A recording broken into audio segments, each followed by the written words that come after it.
My son was 5 years old when he first tried to save my life. I didn't understand it then. I thought it was imagination, the wild stories children tell, the monsters under the bed, the shadows in the closet. I smiled and kissed his forehead and told him everything was okay. But Tommy kept warning me, "Mommy, Daddy has a secret room. Mommy, Daddy talks to someone when you're sleeping. Mommy, Daddy practices hurting people."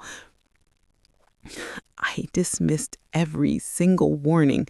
I told myself my husband was a good man, a loving father, a respected surgeon who saved lives for a living.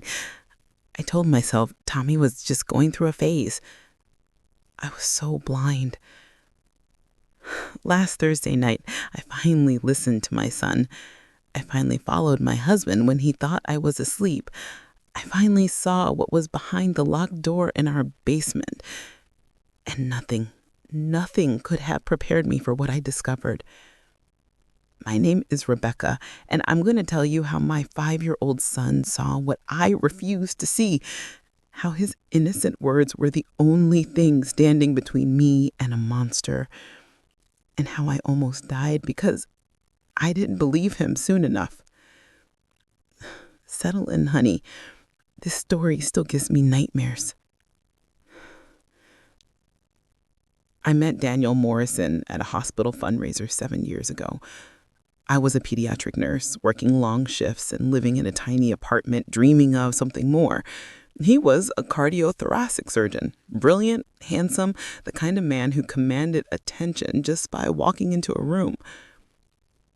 When he approached me at the bar and offered me to buy me a drink, I thought there had to be some mistake. Men like Daniel didn't notice women like me. I was plain, ordinary, nothing special. But Daniel made me feel special. He courted me like something out of a romance novel. Flowers delivered to my work every week, handwritten letters left on my car windshield, weekend trips to places I'd only ever seen in magazines. He was attentive, romantic, utterly devoted. We married after 8 months. I moved into his beautiful Victorian house on the edge of town, 3 stories, a wraparound porch, a basement he used as a home office for his medical research. I do consulting work for pharmaceutical companies, confidential stuff. Boring, really, you wouldn't be interested. I wasn't interested. I was too busy being happy. When I got pregnant with Tommy, Daniel was overjoyed. He painted the nursery himself, bought every parenting book available, practiced changing diapers on a stuffed bear until he had the technique perfected. He was going to be the perfect father. I was certain of it. And for the first few years, he was. Tommy was a beautiful baby who grew into a beautiful boy. Bright blonde hair like mine, sharp blue eyes like his father's, a laugh that could fill an entire house with warmth. Daniel adored him. He came home from 12-hour surgeries and still found energy to play catch in the backyard. He read bedtime stories with different voices for every character. He built elaborate blanket forts that took over the entire living room. I watched them together and thought, this is what happiness looks like. But then Tommy turned 4 and things started to change. It was subtle at first. Tommy became clingy, wanting to sleep in our bed instead of his own. He had nightmares he couldn't explain. He flinched sometimes when Daniel entered a room. "He's just going through a phase," Daniel assured me. "All children go through phases." I believed him. Of course I believed him. Daniel was a doctor. He knew about these things.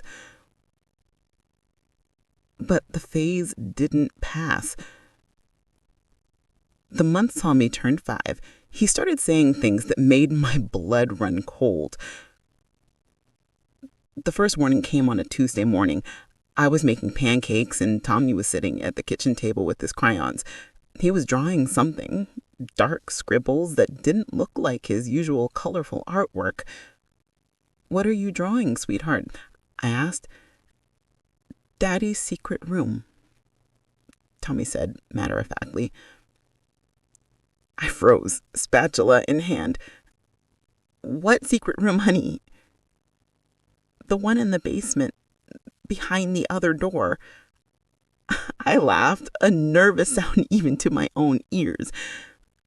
There's no secret room in the basement, sweetie. That's just Daddy's office. Tommy looked up at me with those sharp blue eyes, Daniel's eyes, and said, "No, Mommy, there's another door. Daddy doesn't know I saw it. He thinks I was sleeping." A chill ran down my spine, but I shook it off. Children have wild imaginations. Tommy had probably dreamed about the basement and confused it with reality. "Finish your pancakes," I said, sliding a plate in front of him. "And no more talk about secret rooms, okay?" Tommy nodded, but I saw something in his expression that I'd never seen before. Fear. The warnings continued over the following weeks. "Mommy, Daddy practices hurting people. I saw him with the dolls." "Mommy, Daddy talks on the phone when you're sleeping. He uses a different voice." "Mommy, there's red stuff in Daddy's secret room. It smells bad." Each time I dismissed him. Each time I told myself it was imagination, nightmares, a phase that would pass. But a small voice in the back of my mind started to whisper, "What if he's telling the truth?" I tried to ignore that voice. Daniel was my husband, the father of my child.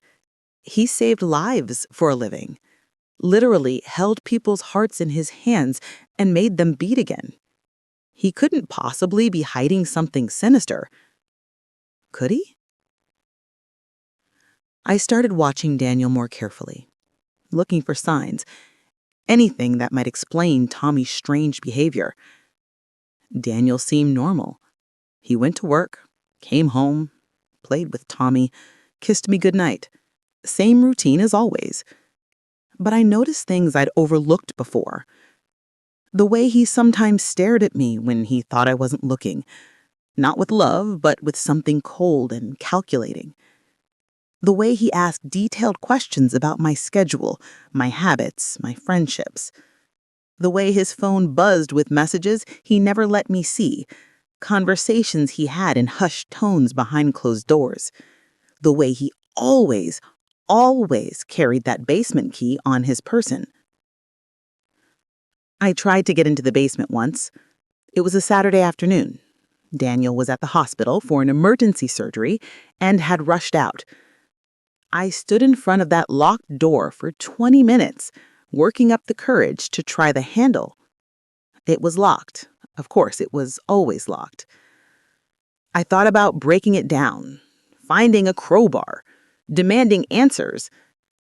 But then I imagined Daniel's face if he came home to find me snooping in his private office. I imagined the disappointment in his eyes, the accusations of betrayal and mistrust. I walked away from the door. I told myself I was being paranoid. I told myself Daniel was a good man. I told myself our son was just confused. Looking back, I want to grab that woman and shake her. I want to scream at her to listen, to look, to see what was right in front of her face. But I didn't see. Not yet. Not until the night Tommy grabbed my hand and begged me, with tears streaming down his little face, to please believe him. It was a Thursday night, late September, the kind of night when the wind howls outside and the old house creaks like it's trying to tell you secrets. Daniel was supposed to be at the hospital. He'd been called in for an emergency surgery and had rushed out around 9 p.m. "Don't wait up," he said, kissing my forehead. "These things can take hours." I nodded, relieved to have a quiet evening to myself. I planned to take a bath, read a book, go to bed early. But around 11 p.m., I heard Tommy crying.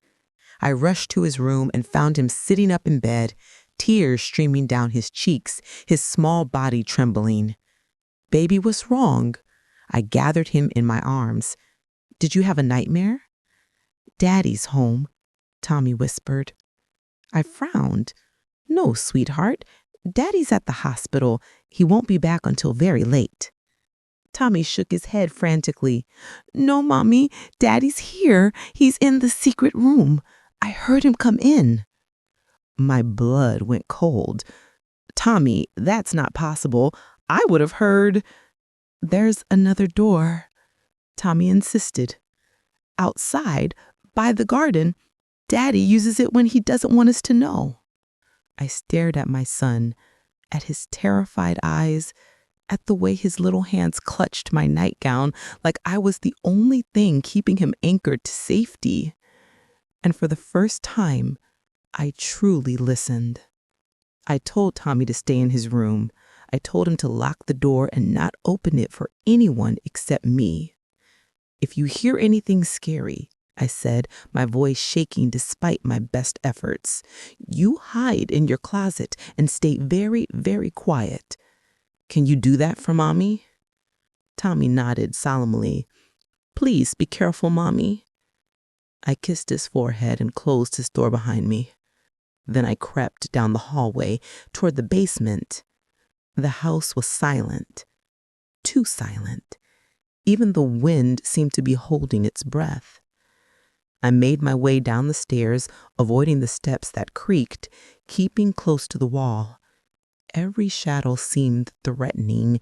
Every corner hid potential danger. I reached the first floor and paused, listening. Nothing. Maybe Tommy was wrong. Maybe he'd had a nightmare and confused. And then I heard it. Music. Faint, distorted, coming from somewhere below me. Classical music.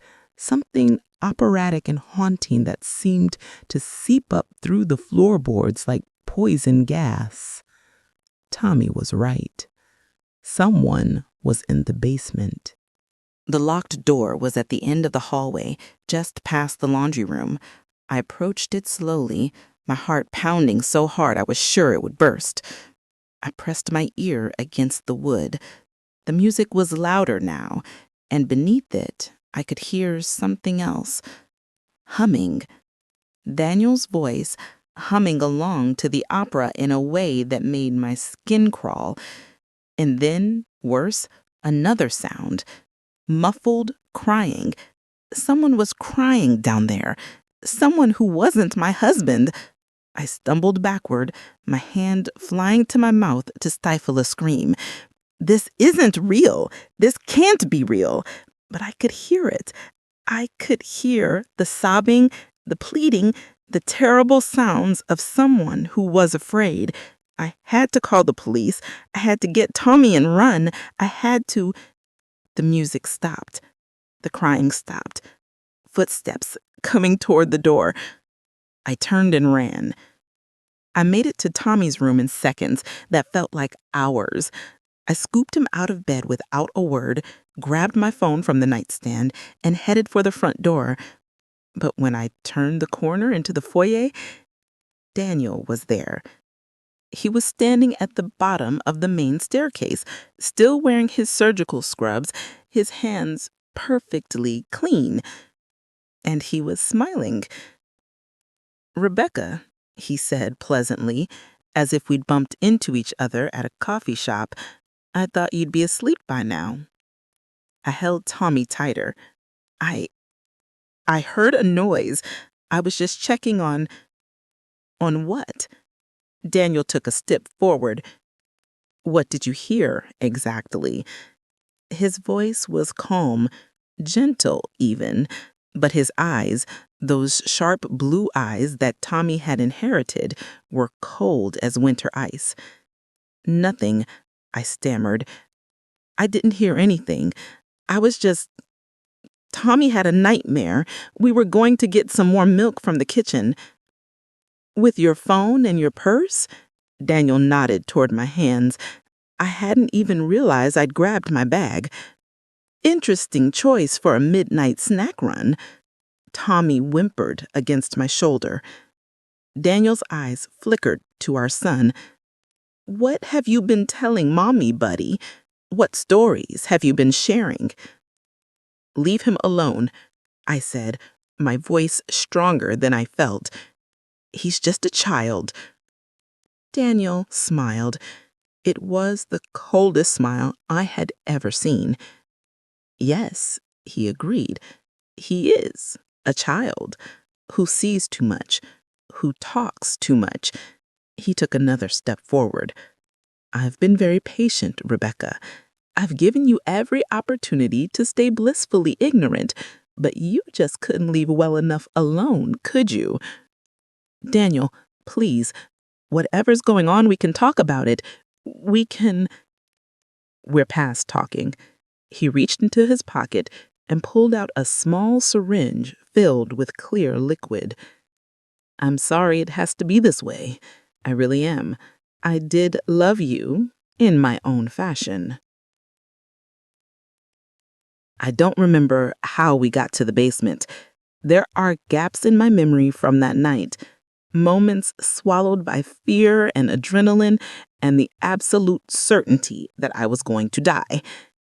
I remember Tommy screaming. I remember Daniel's hand clamping over my mouth. I remember the sting of a needle in my neck and the world going fuzzy at the edges. And then I woke up in the secret room. The first thing I noticed was the smell. Chemicals, formaldehyde, something coppery underneath it all that I recognized from my years as a nurse. Blood. I was strapped to a metal table, thick leather restraints around my wrists and ankles. Above me, harsh fluorescent lights buzzed and flickered. And around me, I turned my head and saw things that will haunt me until the day I die. Jars, dozens of them, lining shelves along the walls, each one filled with murky liquid and something floating inside. Photographs covering every inch of available space.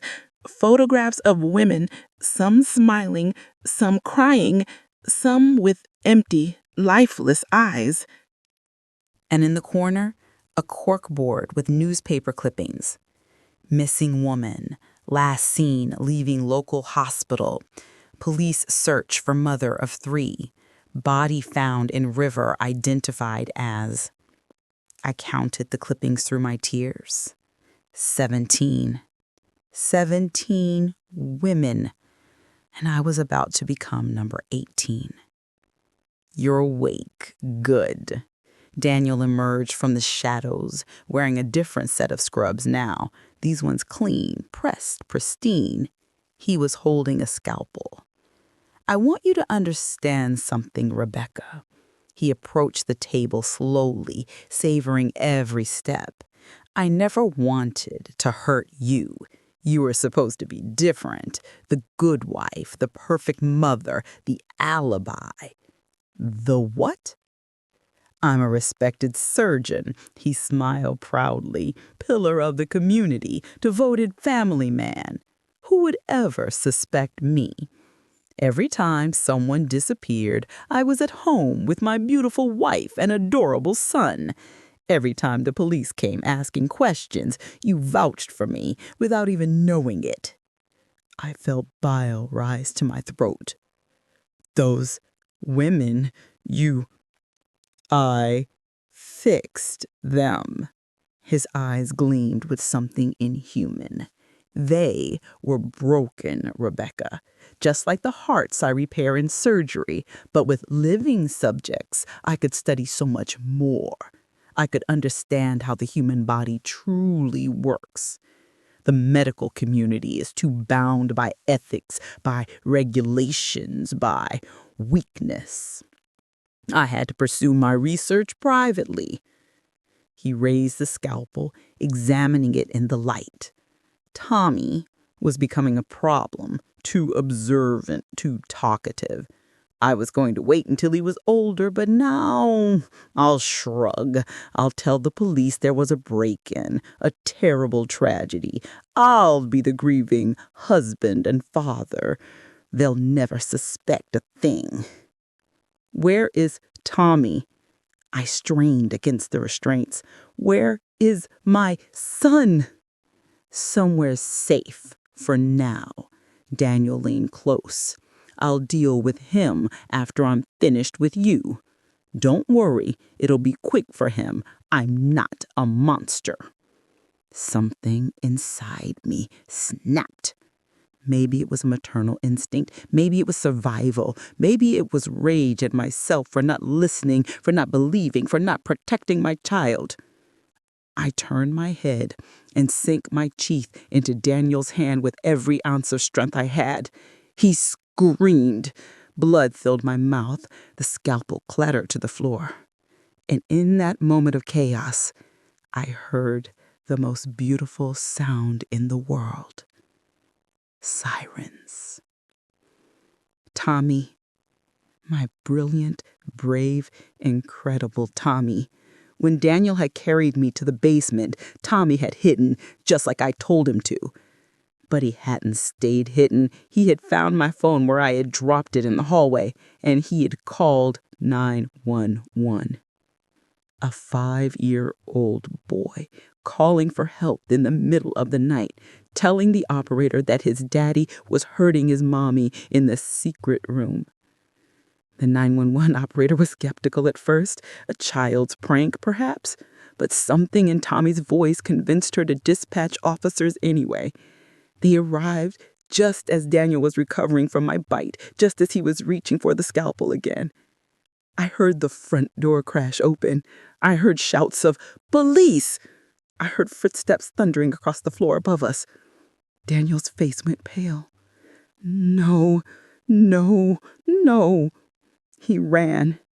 There was a door I hadn't seen, another exit, just like Tommy had described, by the garden leading out of the basement. Daniel disappeared through it like a ghost. But the police were faster.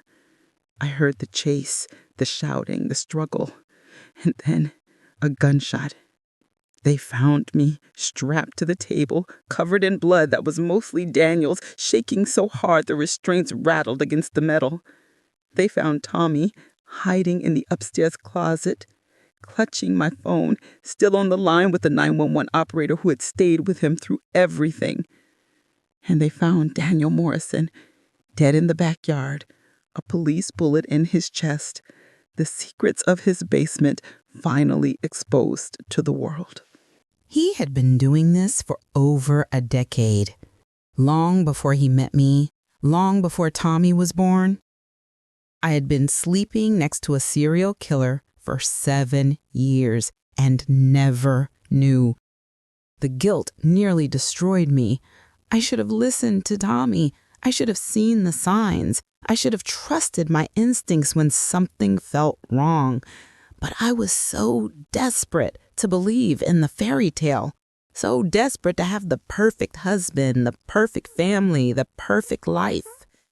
I almost paid for that desperation with my life, with Tommy's life. We don't live in that house anymore. We moved across the country, changed our names, started over somewhere no one knows our history.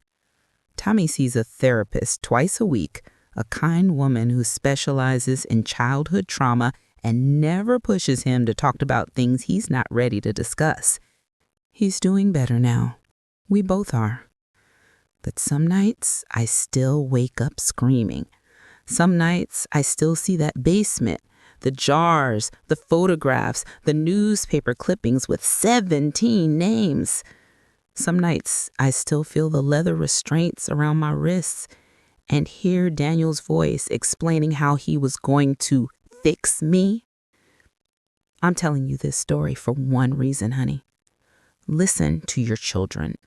When they tell you something is wrong, believe them. When they see things that don't make sense, take them seriously. When they come to you with fear in their eyes and warnings on their lips, don't dismiss them as imagination or phases or dreams. Children see what adults refuse to see. They haven't learned yet to explain away the unexplainable, to rationalize the irrational, to ignore the voice inside that screams, something is wrong. Tommy tried to tell me the truth for months. He tried to save me over and over again, and I patted his head and told him everything was fine because I didn't want to believe that my life was a lie. A 5-year-old boy was braver than I ever was. He saved my life by calling 911 from a hiding spot in the closet while his father prepared to kill his mother. He is my hero, my guardian angel, the reason I'm alive to tell this story. Daniel Morrison was a monster. He fooled everyone, his colleagues, his patients, his family. He wore a mask of perfection that never slipped in public. He saved lives in the operating room and took them in the basement. But he couldn't fool his son. Tommy knew from the moment he was old enough to notice things, to sense things, to understand that Daddy wasn't quite right. He knew, and he never stopped trying to warn me. If you're listening to this and something feels wrong in your life, please listen to that feeling. If your child tells you things that seem impossible, please consider that they might be true. If the person you love seems perfect in public, but something in their eyes make you uneasy, please trust your instincts. I almost died because I wanted to believe in a fairy tale. Don't make my mistake. Tommy is 8 years old now. He still has nightmares sometimes. He still flinches at loud noises. He still sleeps with a nightlight because the dark reminds him of things he's trying to forget. But he also laughs. He plays soccer with his friends. He brings me dandelions from the yard and tells me they're special flowers for the best mommy. He is healing. Slowly but surely, he is healing. And so am I. Final thought, honey. Monsters don't always look like monsters. Sometimes they look like handsome surgeons with kind smiles and gentle hands. Sometimes they live in beautiful houses with wraparound porches and basement doors that stay locked. Sometimes they sleep right beside you for years and you never know the darkness they're hiding. But children know. Children always know. Listen to them. Believe them. They might just save your life. This has been Auntie Belle's Confessions. Hug your babies tonight and check those basement doors. W.B. Brinke.